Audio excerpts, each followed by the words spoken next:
Esta semana se conoció una noticia importante para la economía argentina, que fue el monto del acuerdo con el Fondo Monetario Internacional. Faltan detalles, pero lo cierto es que el ministro Luis Caputo confirmó que eso está prácticamente cerrado.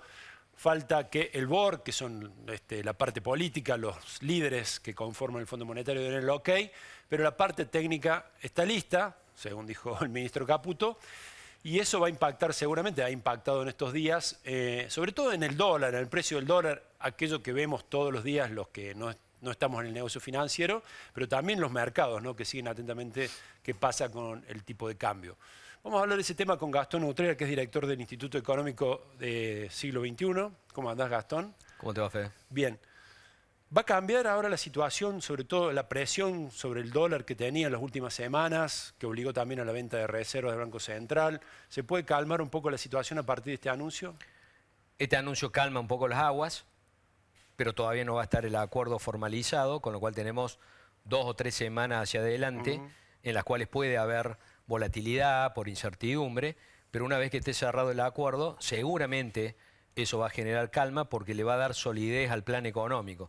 Si el gobierno, como todos los que nos están viendo y escuchando saben, eliminó el déficit fiscal de entrada y eso lo sostuvo en el tiempo, acomodó el excedente de pesos del Banco Central y ahora consigue dólares para apuntalar las reservas del Banco Central, eso debería dar por tierra con las especulaciones sobre potenciales devaluaciones o inestabilidad del tipo de cambio, porque es muy difícil que eso ocurra en un gobierno que utilizó la evolución del tipo de cambio para llevar hacia abajo la inflación y lo logró hasta ahora, y consiguiendo esa solidez del plan económico sería absurdo devaluar. Está todavía en discusión con el fondo cuál va a ser el mecanismo para el régimen cambiario, pero es impensable que el gobierno acepte un mecanismo que implique un salto del dólar, que vuelva a acelerarse la inflación y se complique su camino hacia la elección. Así que una vez que sepamos los detalles del acuerdo, seguramente va a haber calma en el mercado. Ese detalle no es menor, uno de los detalles no es menor, que es el tipo de cambio.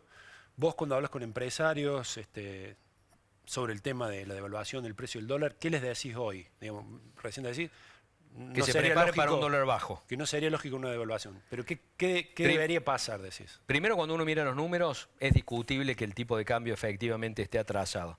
En segundo lugar, una cosa es el régimen económico anterior de devaluaciones permanentes, inestabilidad, desastre económico, donde si se atrasa el dólar para cubrir todas las ineficiencias de la economía necesita un dólar más alto, y otra cosa es un nuevo régimen que prometa estabilidad y por lo tanto en el cual se pueda trabajar en la productividad de las empresas para poder funcionar con un dólar más bajo, teniendo en cuenta además que cuando necesitamos un dólar alto somos pobres en dólares, todos, empresarios y trabajadores, y con un dólar bajo, pero consiguiendo productividad, tenemos ingresos altos en dólares. Con lo cual, si hay un cambio de régimen, mi planteo a los sectores especialmente industriales es, che, no esperen que esto se arregle con un tipo de cambio alto, porque después te podés encontrar con que estuviste perdiendo el tiempo. Vamos con urgencia, con una agenda para bajar costos, aprovechando además que hay una enorme intersección de intereses, no de convicciones y de ideas, sino de intereses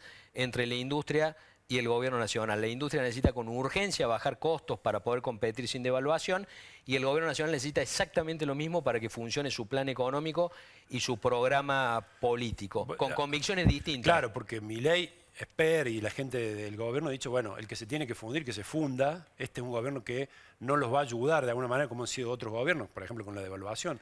¿Qué dicen los empresarios? Desde sectores industriales, por ejemplo, concretamente Cámara de Industriales Metalúrgicos, fuimos con el presidente Gustavo del Boca, Secretaría de Trabajo de la Nación, a plantear sector industrial que representa la Cámara de Metalúrgicos. ¿Cree en la importancia de la industria y del empleo industrial? El presidente de ustedes, el gobierno de ustedes, no cree en eso y le dice, si ustedes se tienen que fundir, fúndanse lo más rápido posible. No venimos a discutir eso, venimos a trabajar en la intersección de intereses comunes, que es bajar costos para que todo esto funcione efectivamente. Y ahí, Federico, hay una agenda enorme de cuestiones, o sea, que de hecho ya estamos trabajando, por ejemplo, en lo laboral. Te interrumpo porque recién hablábamos del tema. Es significativo todo lo que se puede hacer, se pueden bajar costos, se pueden ajustar todavía mucho más los costos de las empresas, de las industrias. Para hablar con los empresarios industriales, tienen un problema histórico de exceso de cantidad de delegados gremiales que presionen muy fuertemente sobre los costos salariales. La ley 23.551 fue sancionada en un momento en que los trabajadores no tenían ni teléfono fijo. Obviamente, para la representación gremial tenés que hacer asambleas en el lugar de trabajo, porque si no se va a la casa y no lo ubicabas más, y con una cantidad grande de delegados gremiales. Hoy todo eso es absolutamente innecesario, con lo cual estamos planteando una reforma de la 23.551, un solo artículo que hay que modificar para bajar esa cantidad de delegados gremiales, solucionando ese problema de costo de los empresarios sin deteriorar la calidad de la representación gremial. Hay indemnizaciones por demandas de incapacidad de gente a punto de jubilarse, lo cual es absurdo. Yo exijo indemnización porque no voy a poder trabajar más, pero a fin de cuentas no iba a trabajar porque voy a estar jubilado. Ahí hay una propuesta de reforma del artículo 212, ley de contrato de trabajo. Hay un problema de litigiosidad laboral relacionado con las incapacidades. Uno va al decreto reglamentario de la ley de riesgo de trabajo y la mayoría de las incapacidades están definidas por rangos. Por una lesión X te corresponde entre 5 y 40% de indemnización, digamos, por incapacidad a través de las ART. Te dan 20, salís a litigar por los otros 20. Estamos trabajando en una reforma para decir, definamos con precisión cuál es la incapacidad para cada una de las enfermedades, de las lesiones, para que no haya problema de litigiosidad. Hay un problema de costo de las ART, una percepción de que están cartelizadas. Bueno, trabajemos en generar más competencia, flexibilizando los requisitos del autoseguro y permitiendo que haya esquemas de autoseguro a nivel de cámaras empresarias para abarcar a las pymes. Y así sucesivamente tenemos una lista de 13 problemas concretos a los cuales le estamos aportando este tipo de propuestas, y esa lista se va agrandando porque empiezan a aparecer todos los problemas. Con la lógica además de, che, si en algún momento va a haber una reforma laboral, no podemos permitir que pase la reforma laboral y queden todos estos problemas en las empresas. Claro. El momento es ahora y lo estamos trabajando con cierto sentido de urgencia. Y te tengo una pregunta más política. ¿Qué dicen los empresarios en relación a la velocidad que lleva esto? Porque estamos en un año electoral. Bueno, ya sabemos, el año electoral mete mucho ruido en la economía. Si bien tenemos un presidente que es economista antes que presidente, que es también un dato inédito de la realidad, seguramente la política se va a meter, digamos. ¿Confían que este año va a ir por un lado la economía, la política no se va a meter? ¿De qué se habla cuando se habla de estos temas, cuando vos tenés esa posibilidad? Creo que hay tantas opiniones como personas involucradas en la discusión. ¿Pero ven que esto puede ser diferente? ¿Hay una expectativa mayoritaria de eso o no? Bueno, creo que hay elementos objetivos para pensar que es diferente. En esta ocasión creo que es correcto lo que plantea el ministro de Economía de esto es distinto, nunca se probó algo con equilibrio fiscal y ajustando o mejorando el balance del Banco Central y generando respaldo de la moneda. Por supuesto, todo lo que está ocurriendo en el terreno político o ha estado ocurriendo estas semanas conspira contra el clima de negocio. Una cosa era el 10 de diciembre, cuando el presidente habla por cadena nacional y empieza a mostrar más resultados que promesas y que ataque a distintos sectores, y después eso se empieza a diluir con la agenda anti-woke en enero, con el caso Libra, con un montón de discusiones políticas que de alguna manera generan ruido en la economía y que probablemente llevan a tomar decisiones apresuradas, como salir a mostrar rápido que hay un acuerdo con el fondo cuando todavía había cosas para negociar. Todo eso muy probablemente ocurra o seguirá ocurriendo en la medida que el gobierno no cambie su forma de hacer política, pero tendríamos que pensar primero que si efectivamente gana solidez el plan económico, eso puede resistir ese ruido político, y desde el punto de vista de la acción, independientemente de lo que ocurra, tenemos que estar listos para llevar nuestras propuestas de reforma laboral, para llevar nuestras propuestas de reforma tributaria y para llevar nuestras propuestas de desregulación en un gobierno que quiere desregular y que tal vez solo se pasa de largo en algunas desregulaciones y convendría llevar algún esquema intermedio en muchos sectores de la economía. Todo eso, Federico, sirve para bajar costos y hacer que sea compatible entonces el funcionamiento de los distintos sectores de actividad con una promesa de que no va a haber más devaluaciones. De que el dólar se va a mantener en ese precio. La última. Parecía que los datos decían que enero y febrero habían sido buenos en actividad. Marzo, con este run de la política, parece que hubo un freno ahí.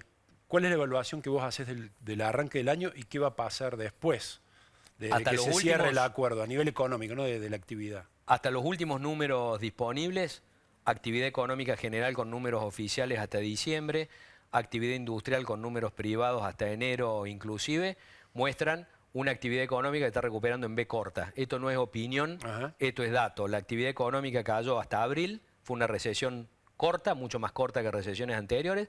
Desde abril de 2024 viene para arriba y viene un ritmo que anualizado hasta ese último dato de diciembre implica 10 y pico % anual. Esa es la velocidad a la que está subiendo. Todavía no hay indicio de que eso se esté frenando. En el caso de la industria se había frenado esa recuperación desde septiembre hasta diciembre. Ahora el dato de Orlando Ferreres de producción industrial de enero, que es el que sale adelantado, ya muestra de nuevo crecimiento de la actividad, con lo cual en términos generales la actividad económica sigue recuperándose bien, con por supuesto muchísima diferencia. La construcción, por ejemplo, sigue muchísima heterogeneidad. La construcción pegó una levantada muy grande, pero desde muy abajo, claro. Todavía tiene mucho trecho para recuperar y muy afectada por el freno de la obra pública. Industria cayó más que la actividad económica general, después de eso recuperó más, pero todavía le queda un trecho para recuperar. Y dentro de la industria, mucha diferencia. Sectores que vienen creciendo muy fuertemente, no sé, producción de motocicletas muestra un crecimiento muy alto, y en el otro extremo, cemento relacionado con la construcción con caída muy grande, y alimentación casi empatando. Entonces hay un rango muy heterogéneo de evolución, porque está cambiando la estructura de la economía, porque hay sectores para los cuales el gobierno está abriendo la competencia internacional, porque se están acomodando precios relativos, etcétera, etcétera. Entonces hay una gran heterogeneidad, pero en términos generales la actividad económica sigue recuperando. Ahora sí, cierro. ¿Cuál es el rol en esta discusión de los gobernadores y de los intendentes? El intendente de Córdoba también, ¿no? Bueno, hay que reducir costos, el gobierno está de acuerdo, ustedes se juntaron con el gobierno nacional, pero ¿qué dicen acá en Córdoba, en el gobierno no provincial y en el municipal? ¿Están de acuerdo con este rumbo? No sé qué dicen, pero te lo pondría en un esquema, en un ámbito más, te lo diría en un ámbito más general. Hay sectores que le plantean al presidente que la presión tributaria es alta. A veces es innecesario. El tipo de anarcocapitalista cree que no tiene que existir el Estado ni los impuestos, no hay nadie más convencido que él. En algún momento lo vamos a tener que frenar. Entre los gobernadores, para no hablar de ninguno en particular, y los intendentes de todo el país, claramente no está en general esa convicción. Creo que todos los gobernadores y que todos los intendentes van a tener, a medida que vayan pasando los meses, cada vez más presión para bajar impuestos y tasas. Por lo tanto, cada vez más presión para bajar gastos, para poder acomodar. El propio gobierno nacional está jugando con eso, diciéndole a los empresarios, che, déjenme que yo vaya bajando a medida que pueda los impuestos, pero hablen ustedes con los gobernadores y con los intendentes.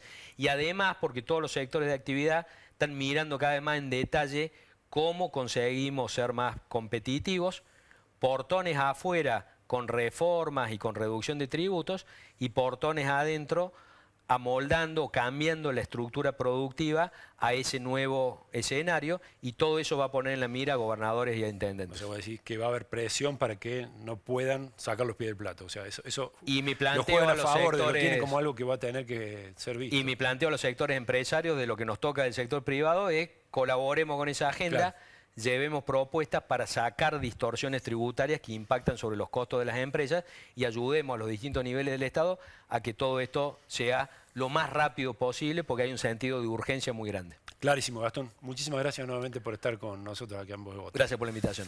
Cerramos el programa, nos vamos, nos despedimos hasta el próximo sábado, siempre por la pantalla de Canal 12 desde la redacción de La Voz del Interior.